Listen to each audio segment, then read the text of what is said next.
Hi, folks. You might remember last year I had an overtraining situation. Part of how I overcame that was I started working with Inside Tracker. They're a service, they do blood testing, and then they'll give you advice on nutrition, on supplements, on just basic rest and recovery, which is really useful when you get a little bit off track. This is something that the UCI used to do. Pro teams we'd have quarterly blood tests that the UCI required, and it was something that like really was useful for health monitoring. And it obviously I fell off with that when I stopped racing. So Inside Tracker let me sort of resume that, and it's been super useful. Inside Tracker, they have a bunch of smart sciencey people on staff to help guide their recommendations. And once in a while, if I have an idea, a topic, they kind of come on to give advice. So I just did a training camp, an altitude camp in Big Bear, and I thought maybe they could sort of enlighten us on how that works and how to do it best. Folks, I'm wearing my jersey. I'm going to try and get out before it gets hot today. We had this early call. I want to do a nice chat with Stevie Smith, who's a registered dietitian with Inside Tracker. So I've been a fan of altitude training for a long time. I did it first. I did it for like preparation for there's a big altitude race in the U.S. called the Tour of the Gila. So I ended up like seeing like, oh, my body gets really happy when I do this. So I kind of just wanted to talk to you about that. I did one before, and then I got into more of it where I would do it before events that even weren't at altitude. And the big World Tour teams sort of just take you like, okay, we're just going to do a 3-week block here and there to train at altitude. So I actually did one before the Mount Washington Hill Climb, which, I mean, it finishes at 6,000 feet, but it starts at sea level, so I wouldn't say that's altitude. So I guess what I want to talk about first is what specifically happens to your body at altitude? Like what's going on? I'm looking at my resting heart rate and my whoop, and those numbers are they go crazy at altitude. So what's taking place inside? Yeah, absolutely. So, obviously when we're exercising, our muscles are requiring significantly more oxygen compared to times at rest. And all of this oxygen in our body is delivered via hemoglobin, which is an iron-containing molecule in your red blood cells. This oxygen demand is directly reliant on the concentration of these cells in the blood to supply our muscles. So when those demands are higher, the body responds by increasing heart rate or, an increased cardiac output to deliver these hemoglobin-rich blood cells and the oxygen that comes with them to the muscles at a quicker pace. So the extent at which you see this heart rate and blood pressure increase is always going to vary. And I know I'm talking specifically about exercise. Yep. Talking about exercising at altitude. This will vary with the type, duration, intensity of exercise, and environmental conditions. Cue your altitude. So as we move higher into the atmosphere, which is exactly the case in the mountains, there are fewer oxygen atoms in the air and lower air pressure because of it.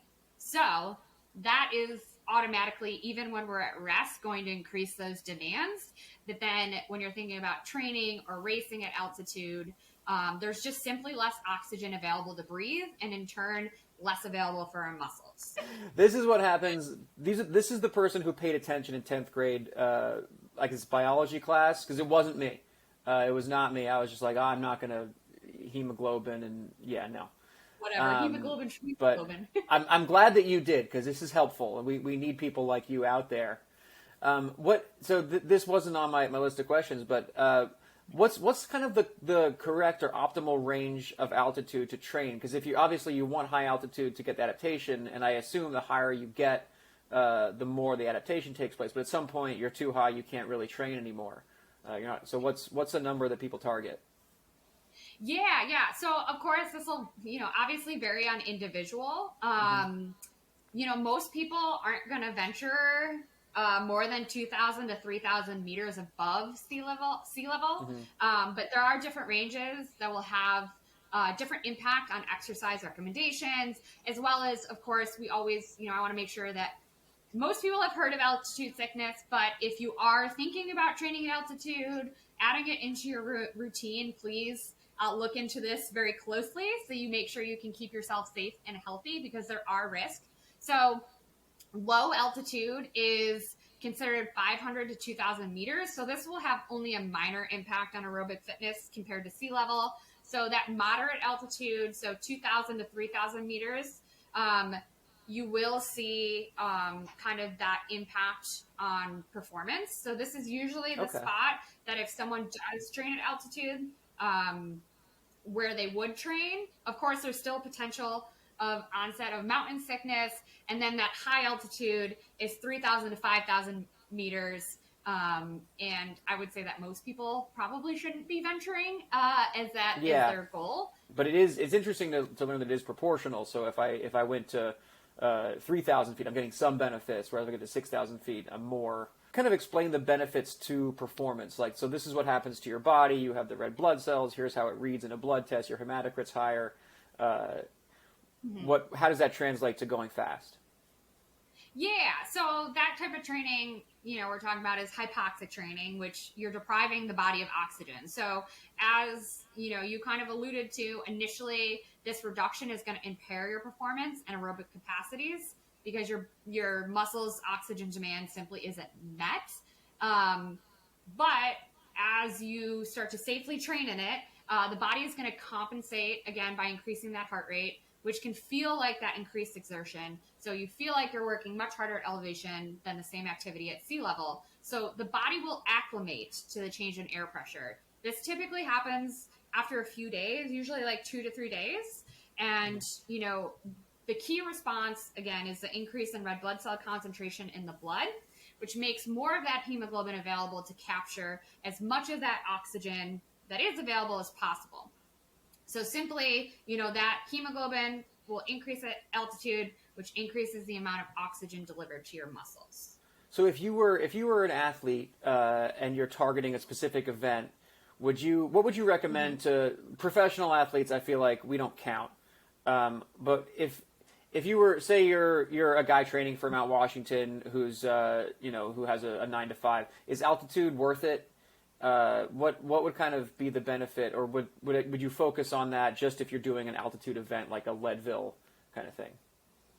Yeah, I would say for most people, 9 to 5, not a professional. I would only focus on it if you were doing an altitude event like a Leadville.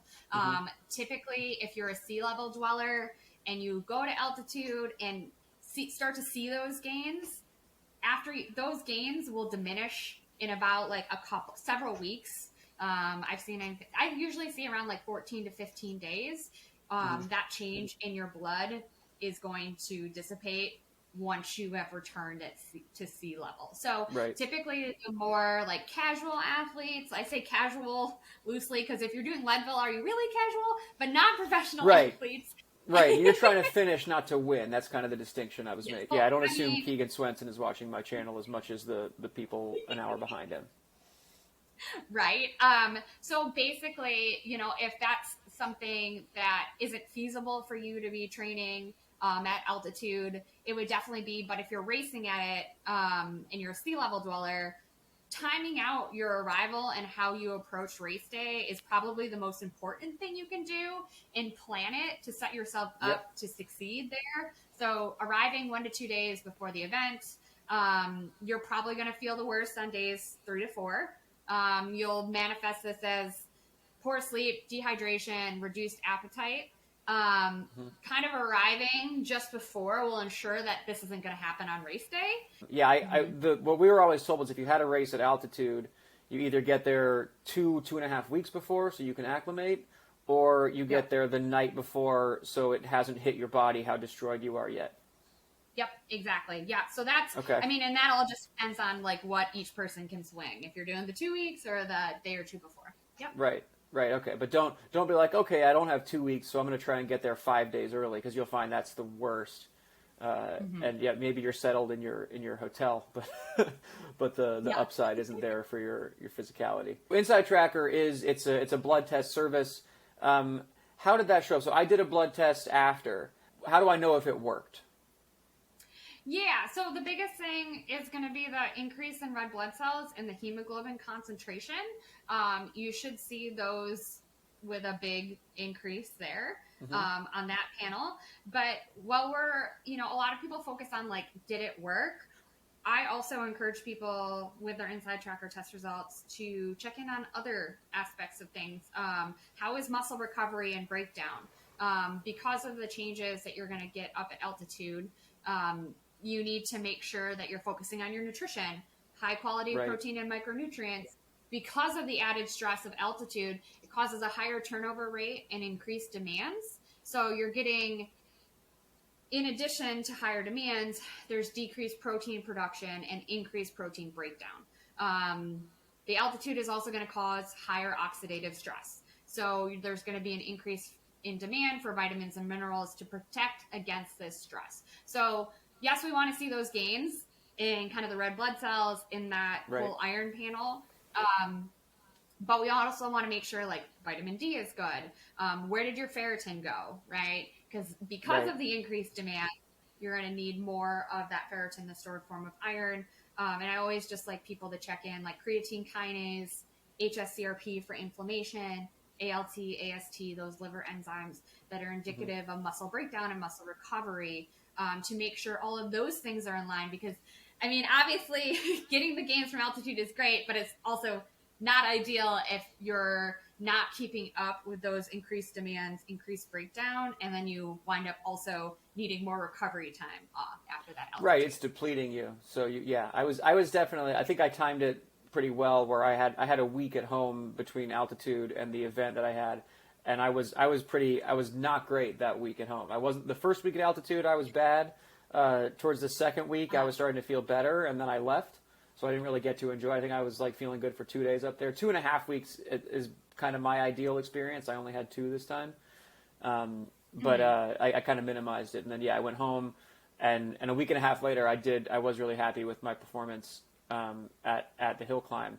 But so you would recommend an iron supplement or increased? I always just add iron and then a little more red meat than usual, and kind of more on the beans and lentils, that sort of category. Yeah, I wouldn't necessarily like hard and fast say, yes, everybody needs to take an iron supplement. That would kind of depend on what each person's iron status was going into it. Like for me, my ferritin is always a struggle, or on the little bit of the lower end, so I would automatically do it. But if your ferritin's sitting pretty optimized in a good spot, I would focus on a food first approach. I feel like a lot of people kind of forget about that. Red meat, like you said, beans, dark leafy greens, both before you leave and after you arrive. That would be definitely an important piece. And then just really thinking about hydration, getting, eating overall enough energy as you're training because of those increased demands, and still getting nutrient density in too. Right. Yeah, I definitely brought the bathroom scale up there and made sure I was eating enough, because it is easy to just lose weight, which you don't necessarily want. I had a couple pizzas in there that probably, I don't think Inside Tracker's ever recommended pizza to me in the nutrition thing, but you could put some things they recommend on there and then call it a day. So that's how you would adjust your supplements and nutrition at altitude. What about for training? What about for workouts? What's kind of a protocol? Say you have a 2-week trip. It all depends, of course, on the timing, what you're looking to do. I would usually say at least starting out not going too hard. I know probably for people, if you have a 2-week trip, it can be tempting to kind of cram as much in as possible. But making sure you're not overdoing it to not overstress your immune system and interfere with your body's ability to actually boost that red blood cell production. That would be a big thing. Starting out those first couple days is a reduced effort. Like if you're running, easy runs, easy rides. I've heard people say like cutting your mileage by 25%. And then once you start to feel good in altitude, try adding in intervals, intensity, efforts, etc. And then it's mostly more thinking about effort, not pace, because you're going to likely be, I can't remember the number, if it's like 10 or 15% slower than usual. So training more by feel than what you can do at sea level. Yeah, definitely from a bike perspective, you're looking more at your heart rate and less at your power, because your power Yes. output will go down pretty good at altitude. You will actually, I found I go faster because the lower air density is lower air resistance. That's a whole different conversation. But on a flat road at altitude, you can go way faster on a bicycle. That's why they'll do like hour record attempts, stuff like that. The real fast paced velodrome stuff, those all happen in like high altitude Mexico and Bolivia. So that's there's a math that the poor guy who has to ride laps around a velodrome, he can't breathe as well, but it is faster at altitude despite that. His power is lower, but the air resistance is improved. Okay, so from an inside tracker perspective, what's the best way to use blood testing to kind of guide these training blocks? Yeah, absolutely. So if you're taking the trip to altitude, I would definitely want to get like a baseline to see where you are at, your blood levels are at before going to altitude. So you can measure how much that your body responded to that training block, that training stimulus. I would then follow up with a test after returning to altitude, Right. also to check it too, to see, like you said, how you did on your recovery. Were you getting overall your energy needs? Are there any nutrients of concern? Like now, do you need to address your vitamin D, your ferritin, etc., Right. to make sure that you're getting the most out of that time there? Right. Are you ready for the trip? Number one, and number two, when you get home, how have you depleted yourself, and are you safe to like get back into regular training, or do you need kind of a rest week? I'm just in tune with my body, so I knew like I started riding, was like, no, I'm not going to be riding big this week. When I got home from that, I was pretty annihilated from not as much training as I would have thought. So yeah, the blood tests are super useful.